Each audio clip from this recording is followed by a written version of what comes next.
All right. It is a great pleasure for me to welcome my former classmate, friend, Professor Judd Kinzley. Dr. Kinzley is currently professor of history at the University of Wisconsin-Madison, and I'll share a link to his faculty profile again in just a minute. Today we're going to hear about his recent book, Uneasy Allies, Sino-American Relations at the Grassroots, 1937 to 1949. And I'll share also, again, the link to the Cambridge University Press there. That is a co-edited and multi-volume or multi-author volume, a collection of essays, which is really a great way for, I think, students to encounter a topic. Of course, it's nice to have the extended argument within a monograph, but having those short essays is a really excellent way to access that. And I'm going to make sure that our library gets access to the book.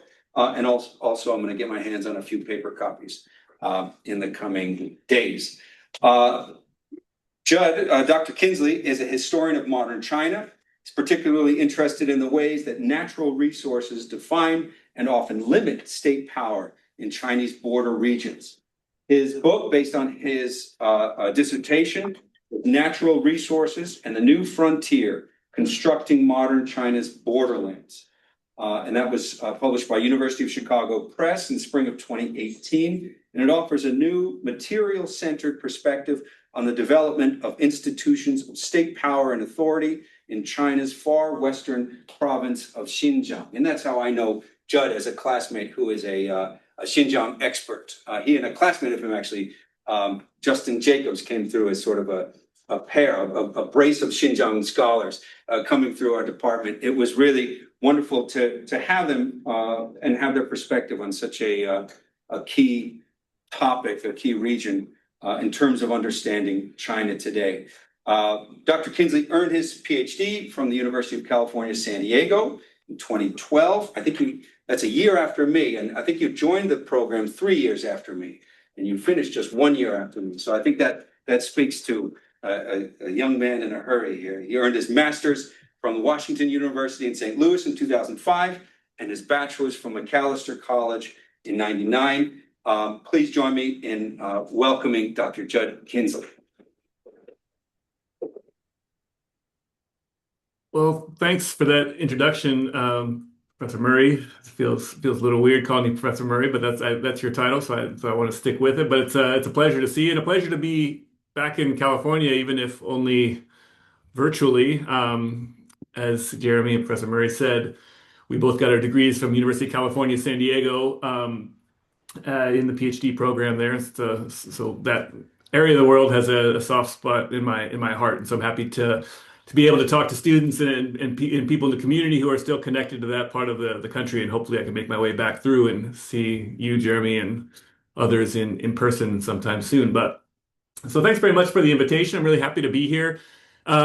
So basically, my thought, talking things over with Jeremy a little bit beforehand, I thought that it might make the most sense to, rather than for me to give like an overall talk, kind of a traditional sort of book talk, for me to have open things up more for kind of a Q&A discussion about how we can think about different ways of thinking about U.S.-China relations and how those have changed over time. And I'm happy to use this book, The Uneasy Allies, Sino-American Relations at the Grassroots, as maybe a vehicle for thinking about, how U.S.-China relations have changed over time and how we can think about them, put them in a larger sort of narrative of U.S. foreign policy or in kind of narratives of Chinese history.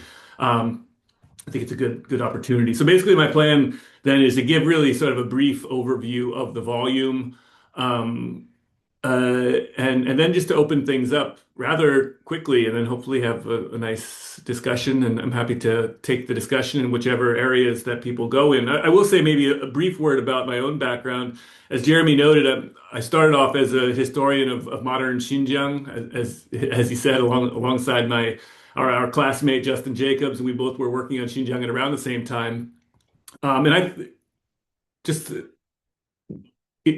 I'm a little bit of a far ways away from Xinjiang and thinking about U.S.-China relations, and to some extent, I think that's a reflection of the changing research environment in China. And I'm happy to talk about sort of the research process when it went into the book that I'm working on now and on this volume and on my previous book, maybe as a way of thinking about how the field has changed, how sort of research questions are changing in relationship to the larger dynamics that are happening in China as a whole.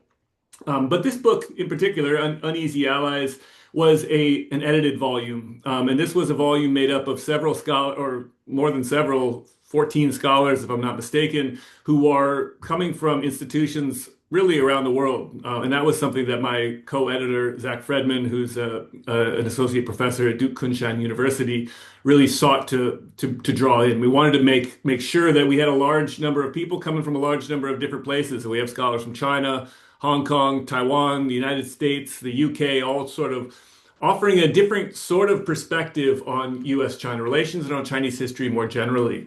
And as I said, that was something that was intentional. The other thing that we sought to do with this project was to try to bring in scholars at different points in their career. It seems weird to say it, but I'm one of the more senior people involved in this project. It's a weird feeling to be there. But we tried to bring in people at various different parts of their academic career. So people just starting off, people sort of in the middle. I think it gives a nice sort of breadth in voices and perspectives, and I think offers a new way, sort of a model, I think, for collaborative engagement. And so just a brief word about the overall findings and the approach. I mean, what Zach and I went into this project, and I should say that this project was funded by several outside agencies and was largely constructed around a series of conferences that we developed. One at Duke Kunshan University, the other at UC Berkeley, although that one was online due to COVID, unfortunately. But the larger idea that we had was that U.S.-China relations, particularly in the 1930s and the 1940s, have been far too influenced and shaped by big power personalities. I think if we think about U.S.-China relations to the extent that people do in the 1930s and 1940s, you think about this in the context of major figures, people like Chiang Kai-shek, Joseph Stilwell, Madam Chiang Kai-shek, and various sort of larger than life sort of personalities. And what these kind of works tend to focus on is these sort of personality conflicts. So you tend to personalize the sort of relationship between Chiang Kai-shek and Joseph Stilwell, the conflict ultimately that leads nearly to rupture in the U.S.-China relationship during World War II. And the same is true with various other figures, whether it's TV Song or President Roosevelt. All of these figures serve as sort of the linchpins around which we tend to think about U.S.-China relations in the 1930s and the 1940s. And what Zach and I, in both of our respective works, came to is that this is actually overlooks, I think, a lot of very important history that in many ways is more impactful and I think deeper and longer lasting than some of these large scale sort of personality conflicts.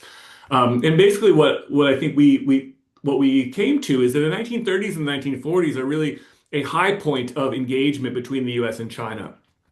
This is sort of a last gasp, lost chance, if you will, of U.S.-China relations. And those sort of relationships were forged by massive numbers of Americans who were traveling to China in various official and unofficial capacities, whether as soldiers, as diplomats, as journalists, government figures of one kind or another, businessmen.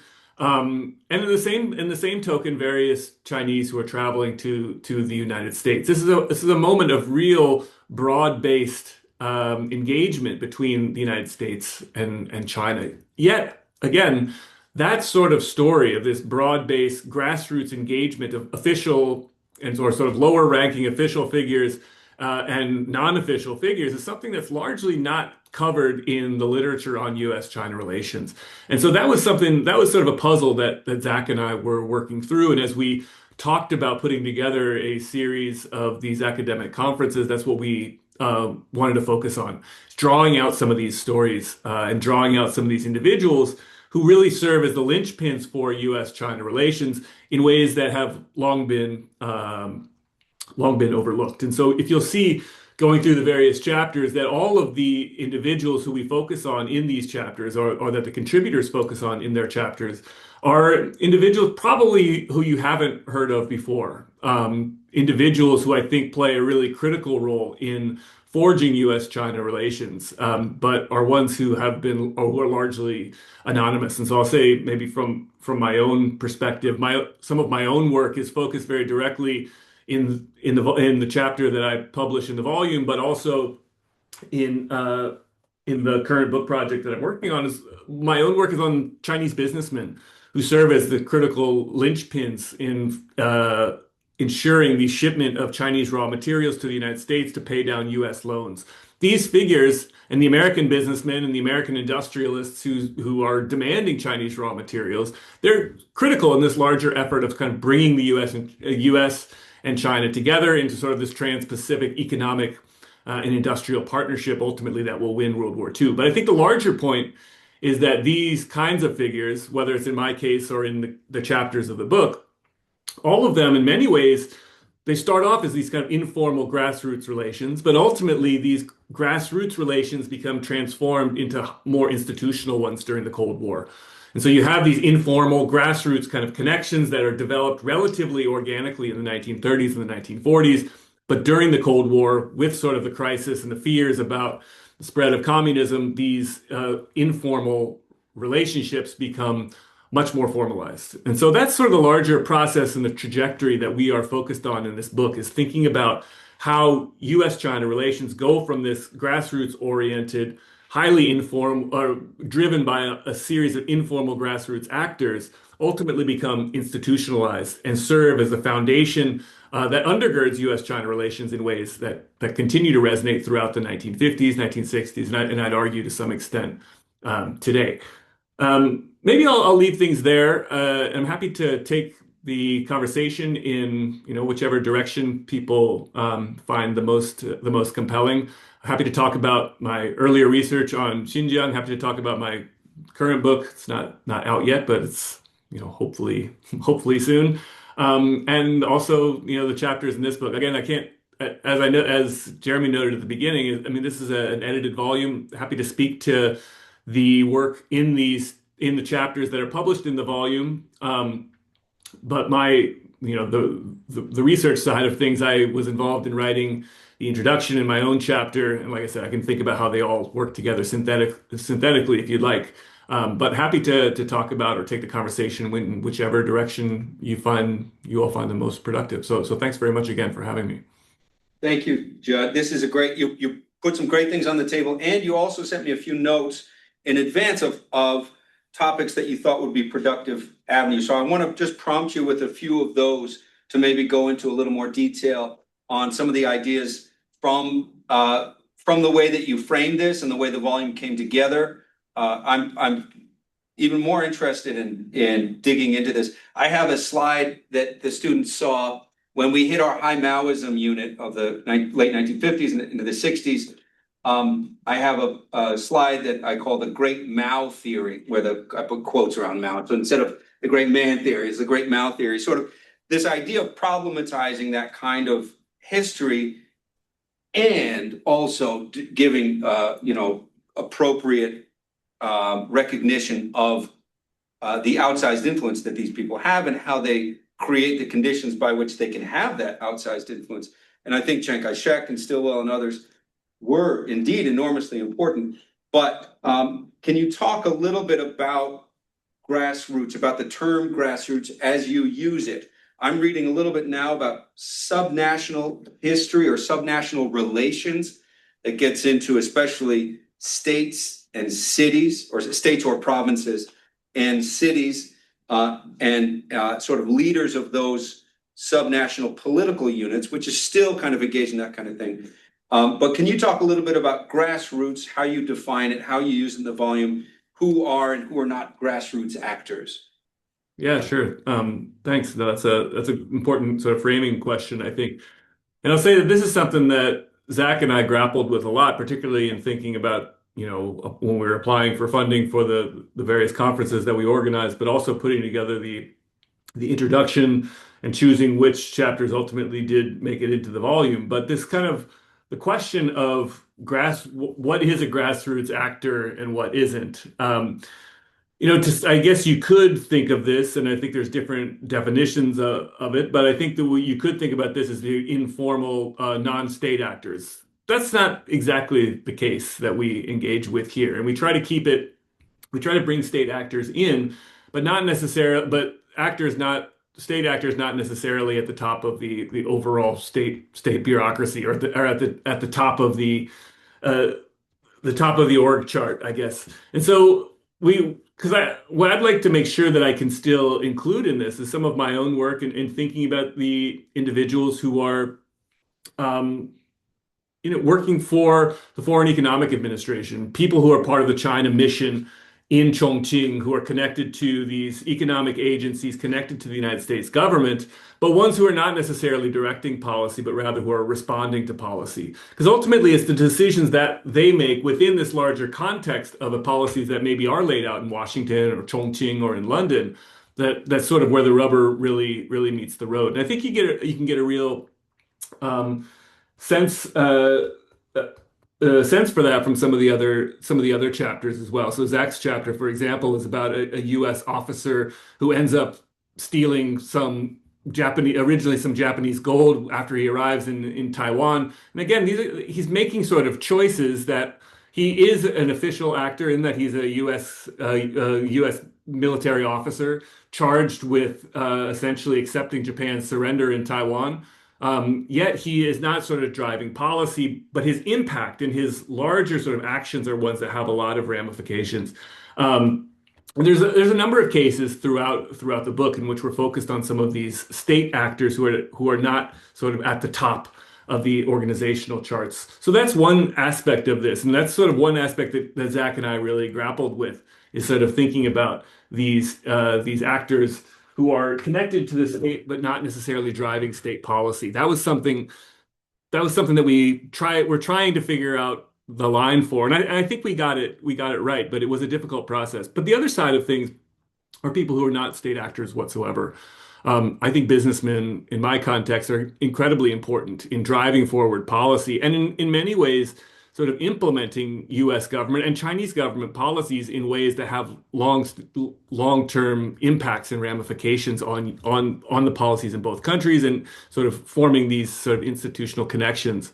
Um, uh, there's another sort of set of actors who are included here who I think are grassroots actors, are peace activists. Ren Ke at College of the Holy Cross talks a lot about sort of peace actors as helping drive forward new ideas about U.S. power and U.S. authority. So I think that grassroots is, in some ways, I'm a little unhappy with including it in the title, but I think it's an important sort of mnemonic in some ways that we can put up in contrast to some of these larger personalities. That's how we're thinking about grassroots. But it's something I think that we have been, trying to grapple with. And again, I'm not fully, happy with where we came down, because I think there's still some nuance and ways to think this through. But that's sort of how we've been thinking about grassroots, largely in contrast to some of these larger than life kind of figures out there. Yeah, and I mean, I think that's definitely an enrichment of how we think about this period. There's obviously the convenience of sort of reaching back and grabbing the kind of great man theory version, especially when you're in a hurry. But I think that problematizing that and even rejecting that to some extent is a way to deepen the conversation. But also maybe you noted here thinking about some of the more traditional actors and the ways in which we've narrated U.S.-China relations in the past. That gets me to an interesting idea in terms of the sort of historian's history that involves deep archival research. And I was talking to to someone this morning about the Robert Caro dictum of turning every page. You get in there, you just keep going in the archives and keep digging into these sources. Sorry, I'm just bringing people from the waiting room. And then so that's the sort of historian's history that you and I obviously that's why we got into the business. But then there's this sort of mythologies and the ways in which often these grand narratives get constructed, often for political reasons or cultural reasons. And we have these what as sort of more traditional actors narrating the U.S.-China relations. And I wonder, it's funny, Terry just joined, but Terry, a student of mine, mentioned in the lead up to this Humphrey Bogart film called The Left Hand of God. And I'm not sure if you're familiar with that, but it's an interesting one. An American airman pretends that he's a pastor in order to sort of escape being. So he's probably. I haven't seen the film, but Terry recommended it. It's a sort of Hollywood version of this sort of Grassroots, in which an American airman behind enemy lines is played by Humphrey Bogart, poses as a priest and in order to escape capture, and ends up being working for a local warlord.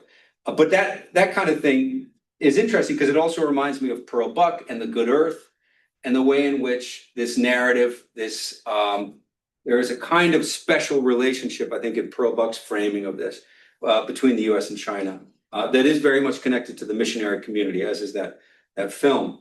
But can you help us, through the work that you've done in there, help us think about these traditional actors and traditional framers of this that include Chiang Kai-shek, but also these cultural framers, and how we can maybe move past that through the kind of work that you present here in the volume. Sure. Yeah, let me think. I mean, that's a meaty question. And I guess the first thing I'll say is I haven't seen Left Hand of God, but I'm intrigued. We gotta watch it and then talk again. Right. Yeah, you should have given me an assignment before to come down here to check it out. That might have been a helpful something I should take a look at. No, it sounds interesting, and I think what you're pointing to is it's not just, and maybe in the same way as I'm trying to expand some of the ideas and upward and downward about what grassroots means, but also it's not just about sort of people involved in policy, whether it's economic, political, or military policy, which is what we tend to focus on here, but also kind of cultural policy and cultural touchstones, I think, which are intriguing, I think, and not something that that's never been my thing as a scholar, but I think it's really important when we're thinking about the ties that bind two states. I mean, the way that China is portrayed in many ways has a really important impact, I think, and how it's portrayed and how people receive that, I think, is really important for shaping the perceptions of many people about in the United States about what China was, or what we should make of China. And so I think there's all of that, not to take us too far afield, but there's these like Why We Fight Frank Capra films in World War II, right? That are depicting, and if you see those films, which are great, the footage is amazing, really inspiring in some ways.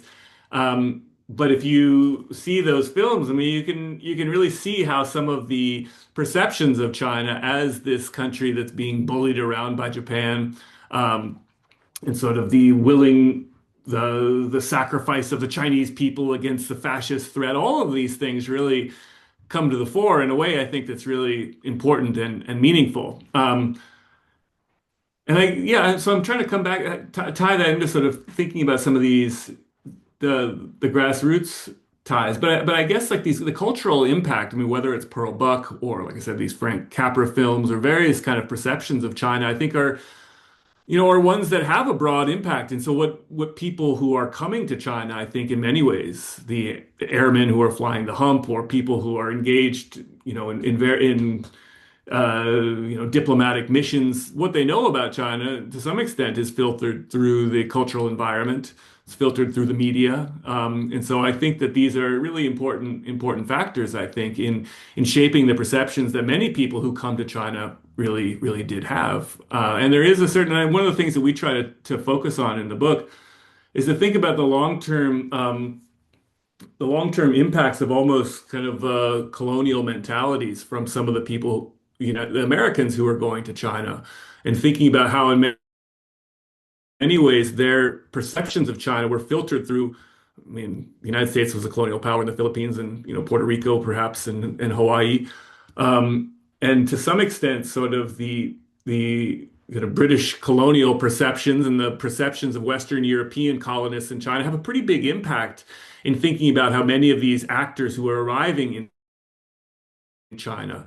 And I think it shapes in many ways the ways that they engage with Chinese. Not in every case, but there are plenty of cases in which they do. And this is something that our friend David Changcheng, who also contributed to the volume, he writes a book on, or he wrote a chapter on Harold Boatner, who is an important lieutenant of Joseph Stilwell, and I think he makes a really nice point in thinking about how Stilwell and Boatner's sort of perceptions of Chinese, in many ways, are shaped by their experiences in China, working in military units stationed in Beijing in the 1910s and the 1920s.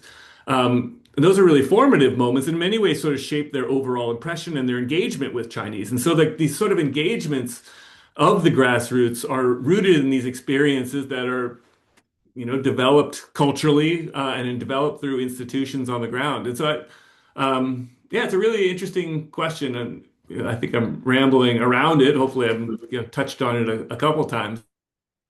No, that's the But I best. think it's an interesting sort of question about. I think it's about thinking about the ecology. I think that feeds the grassroots connections that I'm focused on. And I don't do as much work with that cultural ecology or whatever, but I think it's an important element of it that I'd like to think more about. So thanks for helping me think about it a little bit anyway. I like rambling answers. It's always a good thing. You're not making me feel better, Jeremy. A little less guarded sometimes when we let ourselves ramble a little bit. And we have plenty of time to stretch our legs here. I think I have a couple more things I want to ask, but then I want to encourage our folks who joined on Zoom and also folks in the classroom here to jump in with any questions that you might have. You mentioned Chang, you mentioned David, also our classmate. This is a real inside job here at Judd. This is but no, David is an absolute leading scholar. He was an inspiring classmate, as was Judd. And I'm excited to read that essay by him. But I'm interested about to hear a little bit more about the different contributors and their backgrounds and how having such a wide variety of contributors impacted the shape of the book.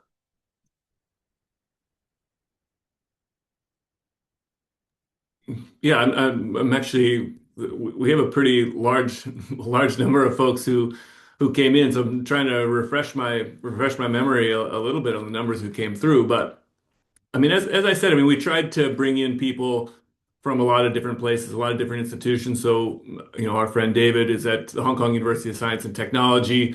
There's a scholar, Zhang Reide, at Academia Sinica, leading scholar on U.S.-China relations.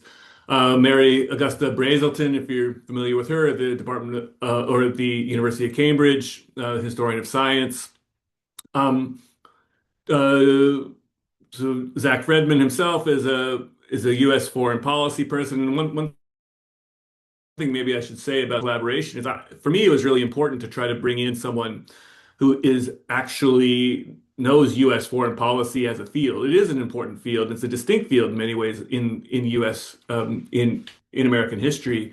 So that's sort of where I came to bring in Zach, because I wanted somebody who's an expert in that field, who could sort of help hone some of the contribution we were trying to make to that field. So, but there's several. Most of the scholars, in one capacity or another, are scholars of modern Chinese history.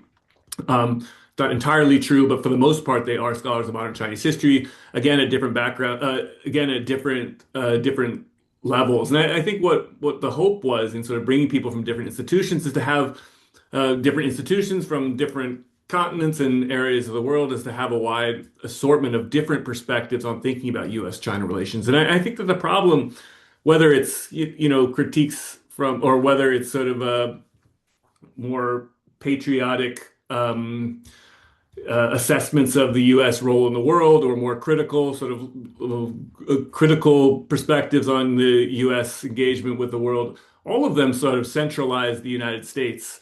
And as a scholar of Chinese history, I want to disrupt that a little bit and to sort of think maybe about how we can think about U.S.-China relations and think about the United States from a China-centered perspective. So I think in that, in many ways, maybe what's sort of unique about our volume is that we are talking about U.S.-China relations almost primarily from from a Chinese perspective. And I think that that offers a certain amount of decentering, whether or not, U.S. foreign policy historians fully agree with that or are happy with being decentered or not. That's what we are trying to do. And we thought that by bringing in people from various different institutions, we would be able to do that. And I think, humbly that we were successful in that. And the other thing I think in bringing in people from different generations, I think to some extent within reason, I guess, is to have different perspectives. I mean, the field has changed, since you and I were in grad classrooms in the early 2000s, or not in the late 2000s. And I think they're still changing. And I think to be able to have a broad swath of people who are coming from different generations with different perspectives and have engaged with different kinds of sources makes for a richer sort of intellectual experience, whether it's in the conferences that we put on or ultimately in the volume. And that's what we're really striving for. And like I said, I think it works. I think and that's always the challenge, I think, about edited volumes is trying to make sure that they're speaking to one another. Not everyone does, and I've been involved in some that speak together better than others. But that's sort of the challenge, is trying to take these people who are coming from different perspectives, working with different kinds of sources, and put them in conversation with one another. That's something that we struggled with, but I think that's what everyone who's involved in one of these kinds of projects struggles with. It's a good struggle. It sort of helps. It's a productive one intellectually, and I appreciated that process. Yeah, thanks, Judd. It sounds like a really great collaboration. I'm interested, and also speaking of sort of decentering both the U.S. and China, in some ways, I've found just sort of anecdotally that Australian scholars seem to have quite a remarkable perspective on this, just in terms of reading, sort of taking a Chinese perspective, but decentering the American sort of default perspective on U.S.-China relations has been insightful. Can you talk a little bit about sources that are available today? You and I, when we were getting started on our archival work, like you said, in the middle of the 20-aughts, I guess, it felt almost like there was, of course there were limits, but it was remarkable compared to what folks had in the 90s or 80s, or certainly going back further into the 70s. I was given pretty remarkable provincial archive access. I'm not sure what your experience was like. I assume even then Xinjiang was already very sensitive in terms of getting into archives. But on the whole, it was moving in the direction of increasing openness. What was your experience and the experience of some of the authors in this volume in terms of accessing archives? And was that impacted by sort of who they were, where they were situated, or what passports they held, in terms of getting at the archival or the oral histories, or the kind of histories that you were after in this volume? Yeah, great. No, it's an important question. I think for all of us in the field, trying to figure out what the future holds, and to grapple with sort of what the present holds, I think is a really important, it's an important question that we're all dealing with. Maybe I'll say a little bit about my own background. You mentioned it a little bit, thinking about Xinjiang. And so when I went to do my dissertation research in 2009, 2010, I spent a lot of time in archives, primarily in Beijing, sometime in Shanghai. But I did spend time in Xinjiang, and I did work in the Xinjiang Provincial, or the Xinjiang Uyghur Autonomous Region Archive in Urumqi. I tried to go back subsequently before the book was published to see, to meet my friends in the archive, and I was told that I couldn't get access. And granted, they said it was because the work was the archives were being collated, but Jeremy, you probably know, and everybody else, that's what when things are being zhonglied, it's never a good thing. That means you're probably never going to see some of the stuff again.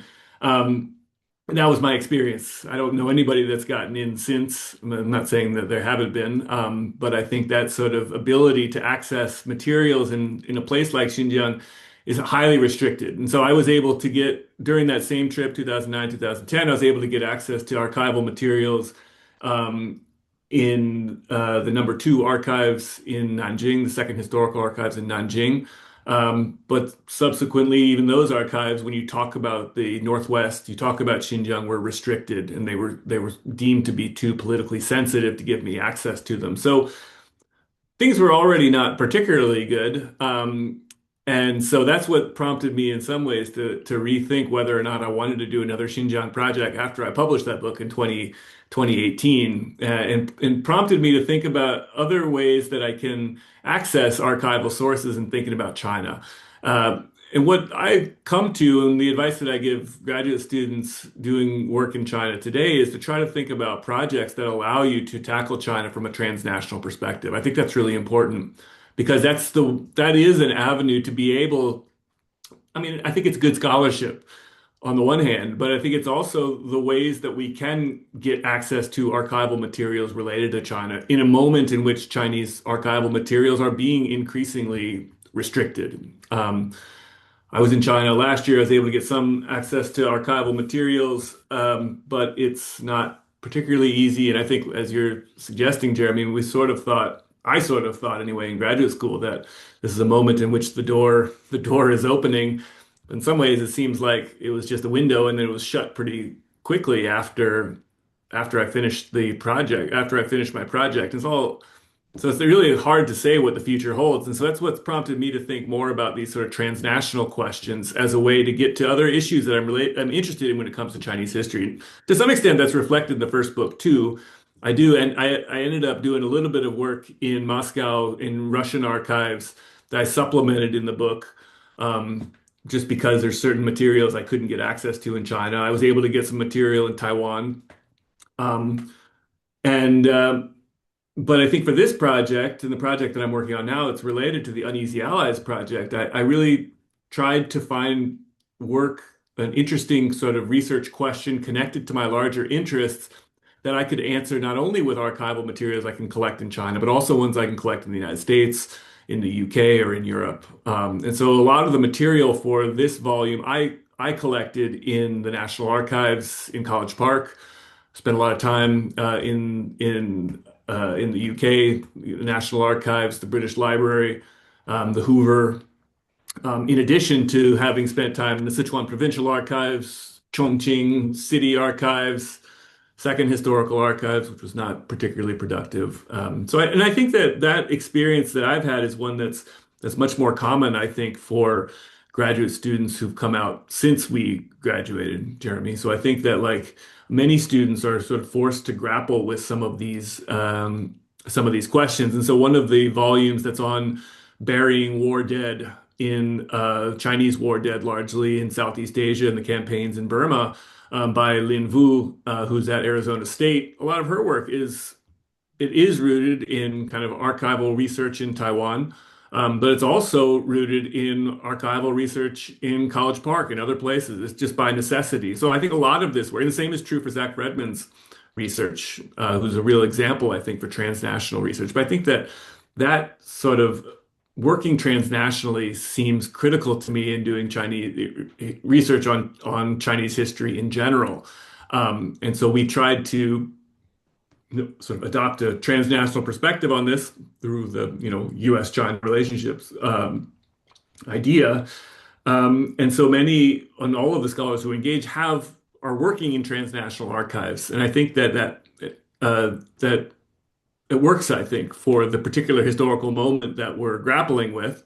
I think it lends itself to new contributions that we can make about the United States, about China, sort of thinking about them in relationship to one another and through sources produced in other places allows for interesting and new kind of perspectives on these places themselves.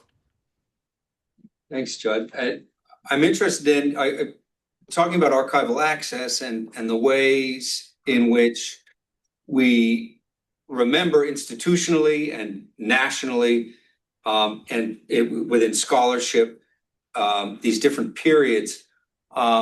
Thinking about Rana Mitter's China's Good War, and in that he seems to think, or he seems to frame it as this moment as one in which Beijing has a level of confidence through which it can comfortably incorporate or allow or sort of run alongside some of the nationalist histories of that time, and not feel challenged by them in the way that maybe in the 50s and 60s there was an emphasis that had an impact, I think, through Barbara Tuchman and also through some scholars from the time that framed the nationalist as being sort of constantly in pursuit of the communist and reluctant to engage the Japanese in any way whatsoever, which was a very effective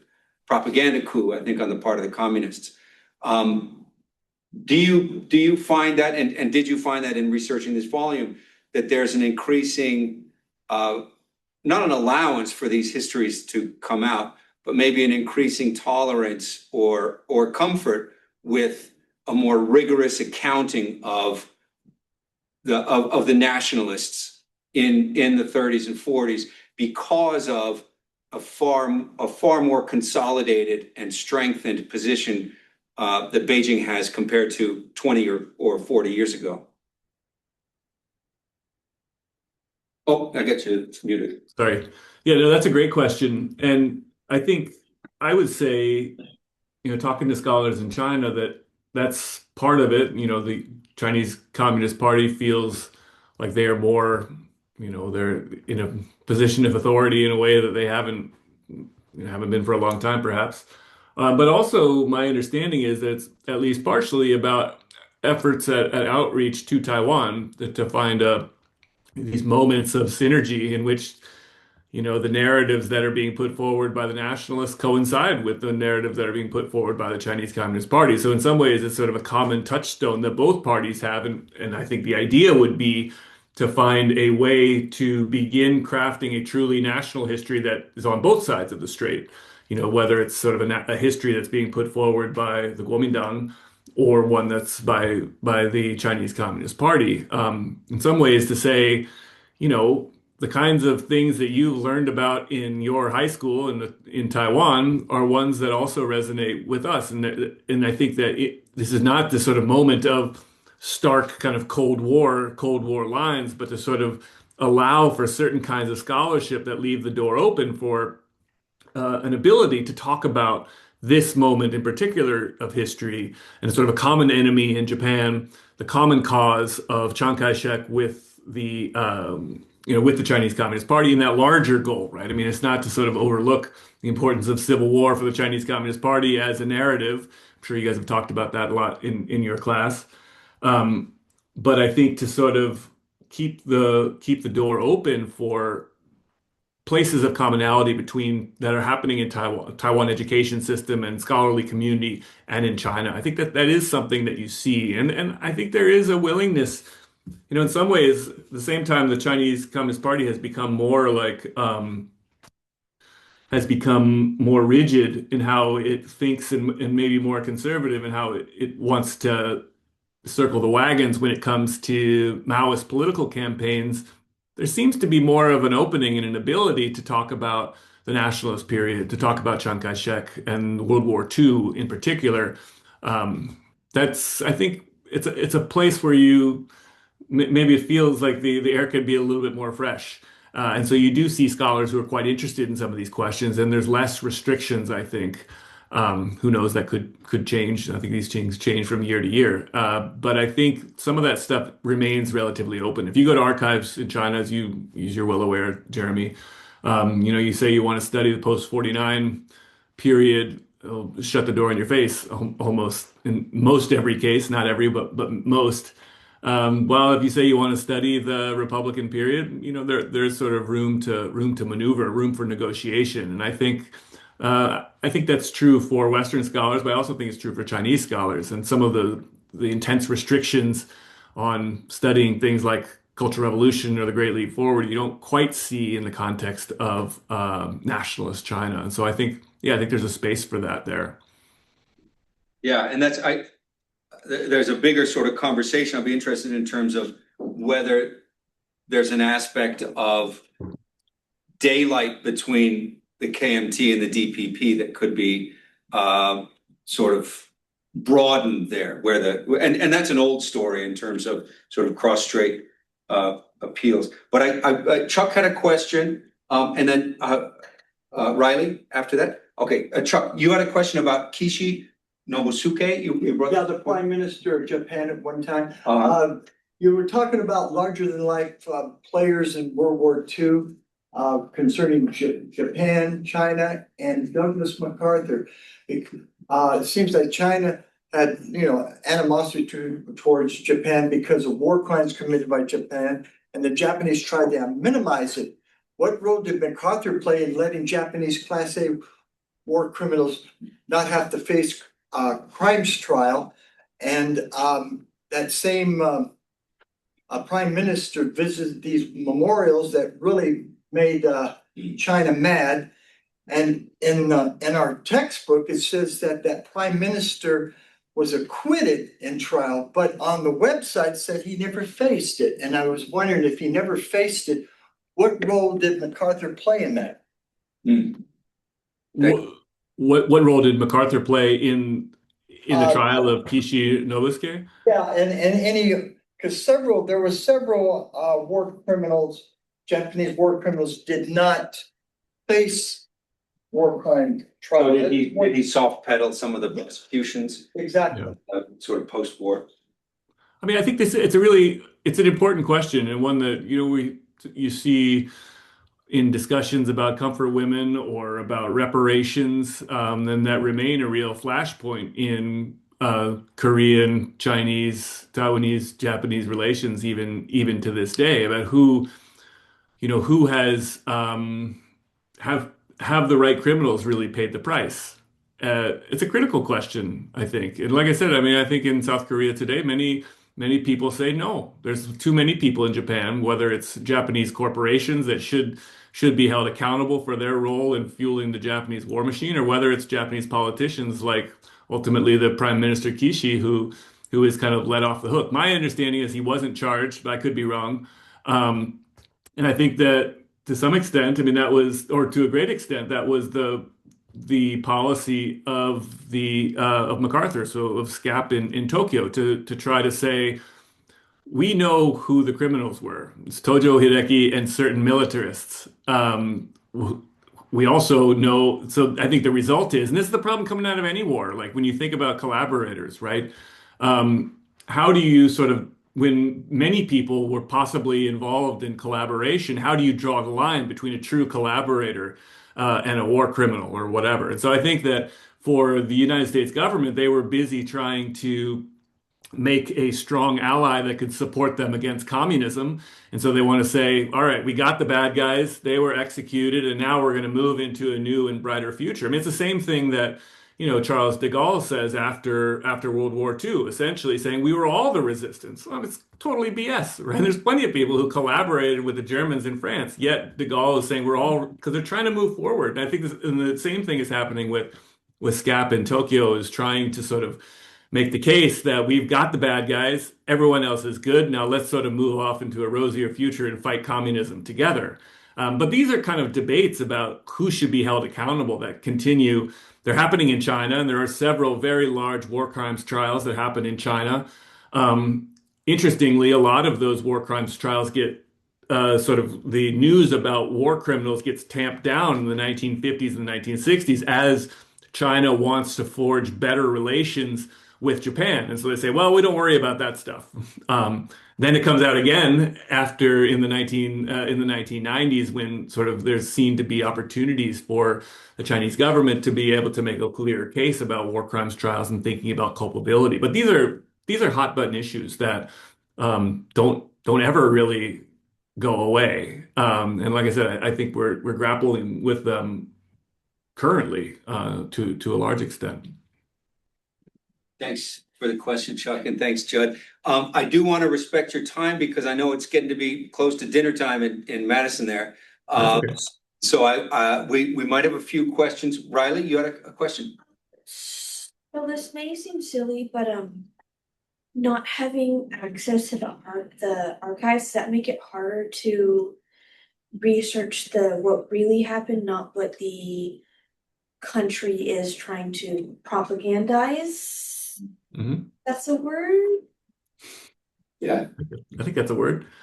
I think I've used that word before. So yeah, I hope it's a word. Yeah, that's hard.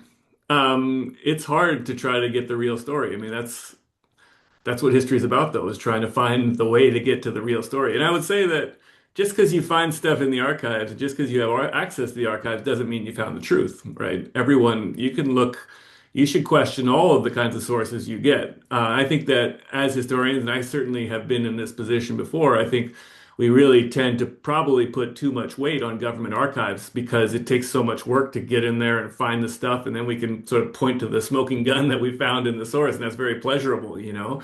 But at the same time, I mean, the people that are writing government archives are biased just in different kinds of ways. And so I think the best kinds of sources, and that's why I think transnational histories are interesting, is you can put historical actors in conversation with one another. I think that's incredibly important. And you can do that through you can do that in one country through having archival sources and then certain kind of cultural sources and then interviews and oral histories, and you put all of these in publications and you put all these things in conversation with one another. That's what a good historian is always doing. So you're not going to find the truth. It is more difficult when you can't get full access to the archives, but even in something like the National Archives in College Park, which is extremely open when compared to Chinese archives, still there's stuff that you miss. They still threw away a lot of stuff. There's stuff that's lost, so you're never going to find exactly what it is you're looking for. And that's sort of the pleasures and the frustrations with doing historical research, is that you're never going to find, you almost never are going to find the one smoking gun. So you have to find a way to put these different sources in conversation with one another. And that's what we were trying to do in the volume, is to sort of be able to have the Chinese actors speaking to the American actors and the American actors speaking to the Chinese actors through their source bases. So then you can sort of assemble the truth to some extent, or to reassemble it. But yeah, I think it's important that as budding historians, as you all are, to sort of make sure you're critical of all of these sources, whether they're archival sources or not. Archival sources are great, and I love being an archive. I think it's incredibly fun. But it's not the truth. It's one version of the truth. And you need to sort of put those in conversation with others in order to find that truth. Thanks, Judd. That was a dash through a historiography and methodology seminar, and excellent things for us to bear in mind as advanced history students. Javier, you're going to jump in. Hey, so for me, it was more about when you're researching in your archives. I know you probably came into some censorship. That was probably like censored through your research. How did that kind of like pass you over to go further into what you're researching? If you don't mind me asking, because it just seems kind of interesting knowing that there's the way you said there's only one story towards a source, but you could go further more into that source because there's more stories around it. So the one story is not even the one story; it's a continuous story around it. So sorry. So when you talk about, sorry, would you say, what exactly? What? Sorry, could you rephrase your question? Maybe I missed part of it. Excuse For me. me, it's just censorship. So how did you pass Censorship, right. the censorship through your time in your archives and your research? So are you talking about censorship from like a government that might be censoring something that they're including in their archives? Is that what you mean? Yeah, in a sense, yeah. I mean, I don't necessarily think I wouldn't call it censorship. It's a question of perspective, And so what you're not going to find in a government archive isn't there because of censorship per se. It's because of kind of government policies, I think, and the biases of the actors who are putting together these sources, right? So like an American State Department official who might write up a report on China, he's going to be operating with certain kinds of biases based on his background. So I don't want to say it's about censorship. That's not the problem with these sources. The problem is that probably everyone in your classroom, if they're writing up a history of Jeremy's class, would have a very different perspective on what that class was all about. And so then how do you find the real truth, right? Well, you have to probably talk to everyone, and then after talking to everyone, then you synthesize it. But that's how an archive works too, is you have all these different voices in there, all these different perspectives, all these sort of like almost like a Rashomon sort of like looking at the same sort of event, but all from their own different perspective. And then you just have to find a way to synthesize all those different voices and perspectives simultaneously. And so that's what I mean. That's what I mean when I'm thinking about the problems in an archive. It's not necessarily about censorship or having pulled certain things out, although in the case of China, they do that. Material has been pulled out. That's factually the case. I mean, it's hard to know how to deal with that. Um, but I think it's just sort of the major problem that you deal with as a historian is trying to balance out every person's individual perspective on things. Like, how do you get beyond that? That's what's really challenging and requires sort of trying to bring in as many different sources as you can. Sorry, that's probably a very unsatisfying answer. I like it, and Javier and Riley, you both, it's sort of a two-part question and some great thoughts from Professor Kinzley to think about this in a sort of advanced historian way. These are the kind of questions that we grapple with in our research. We talk about it in an MA seminar, but also in an advanced history seminar. So these are rich questions. I think, remember, Professor Kinzley talked about actually sometimes having the archive, the archival access denied. Right. So if you show up at an archive with a certain set of questions or a letter of introduction that says you're going to do a certain thing, as Professor Kinzley noted, you are not coming in because there's a very clear sense you're not going to do. But I think also in the American context, it's interesting to see censorship taking shape in different ways in different periods as well. Maybe more in the classroom in the school curriculum, which is a very interesting thing that state by state gets determined. We see some very interesting things happening in Florida, certainly in terms of what is allowed to be taught in class and the limits on that. So we have different manifestations of that. But these are good methodology questions, guys, and maybe you're heading into your capstone course. So this is a perfect time. Ian, and then Jaden, please. So when you've gone through the archives and maybe you've exhausted or maybe you've been roadblocked a little bit, what has your been? Have you, and if you have, what's your experience been like going out and interviewing primary sources, trying to get people that maybe speaking to their children or speaking to people that were alive then? I can imagine that that generation is quickly dying off. So could you speak to, if you have your studies and interviewing primary sources, people that were involved during that time frame? I mean, I guess the short answer is that I haven't done much oral history work at all. I've been working with other people's oral histories of sort of prominent figures whose works are recorded in one place or another, whether it's in College Park or in the Hoover, and those sources are incredibly important to me. But I haven't been involved in some of that in sort of direct oral history work, although I think it's incredibly important. I'm sort of at the point now where almost, I would say all of the actors almost certainly have passed away. So as you say, you can sort of think about the engagement with their children, like thinking about what they might have told their children. I mean, that stuff can be helpful. I mean, for me, I do more work on sort of business history, economic history. And so I'm not sure from my personal perspective, like what the value for my research questions would be. But for a lot of people, it's incredibly important. And we've already talked a couple times now about, I don't want to make it too much of a patting ourselves on the back, but David Changchung's work on Korean War prisoners is rooted in this very deep sort of oral history engagement and going through interviewing these old former prisoners and trying to, again, that sort of question, that methodology question that Jeremy was just saying, synthesize these various different perspectives in order to come to some larger truth based on all of these different perspectives.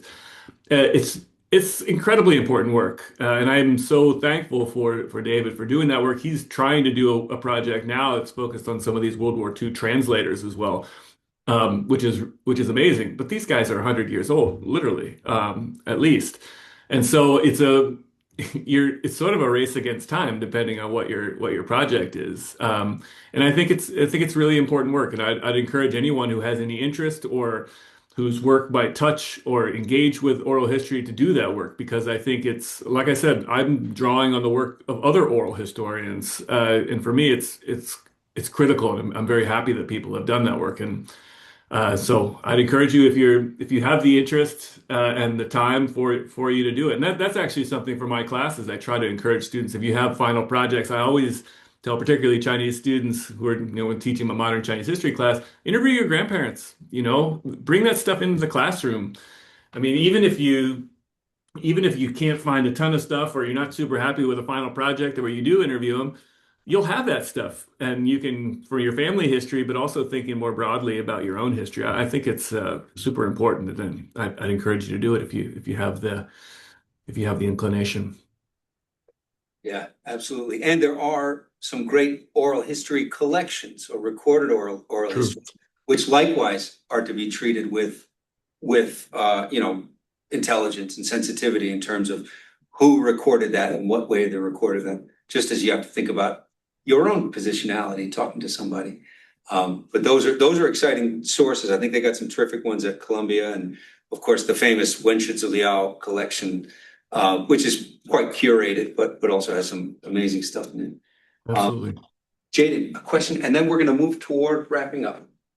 This might be hopefully not too dramatic, but is when you're kind of doing your research, do you ever kind of run in, the mention of the roadblocks, but is there ever a point where it kind of feels like to be careful where you step because it might ruffle some feathers? Is that element present with a lot of research, especially, being abroad in a different place? Yeah. I will. Yeah, I would say yes for me. I mean, I never felt that way, particularly in the United States, but in China, I certainly did. I'd be interested to know what Jeremy says about it, because I felt nervous sometimes doing research in Xinjiang, and not because I was doing particularly sensitive work.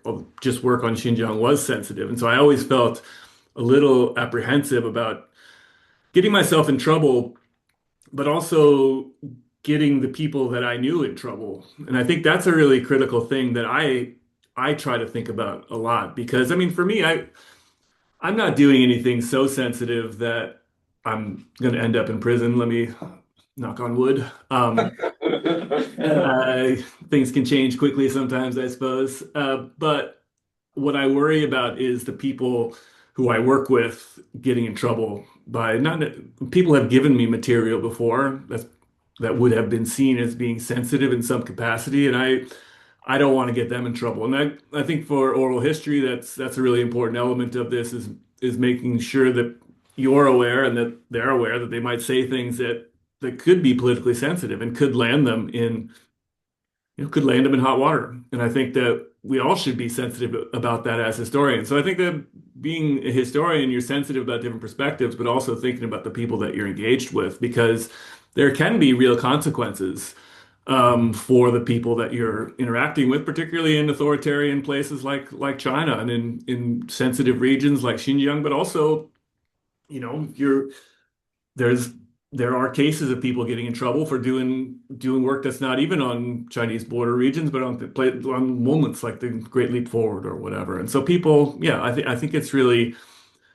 important to be sensitive to thinking about the potential political problems. I think the worst thing that I can imagine for myself, I mean, obviously you can spin things out in a very different way, but I think it's not impossible to imagine that I could, particularly doing the research before, have been banned in China to return. I wouldn't be given a visa, and I know several people who are not able to get visas. I don't think I qualify for that given my larger research questions, but you don't know. I mean, it's an authoritarian state, and they can make decisions that are basically arbitrary, and I can't do anything about that. But that's what does worry me, from a personal perspective. But I'm also worried, and it's worth thinking about getting other people in trouble, like the people I work in the archives with. I was quite nervous about working in the Xinjiang archives if I mentioned people who I worked with in my acknowledgments, would they get in trouble if there turned out there was sensitive issues? Possibly. And so I didn't name them. And I think that many my colleagues and I are sort of trying to do something similar to give people the acknowledgement that they helped out, but without making sure there's any with making sure there's no sort of long-term ramifications for them. It's a really good question, Jaden, and Judd and I could hang out here for a couple hours and grab some beers and even on Zoom probably talk for a long time about this, about our experiences, our respective For experiences. sure. I agree the same in terms of getting other people in trouble. I chose to do the same thing in terms of excluding specific people from my acknowledgements.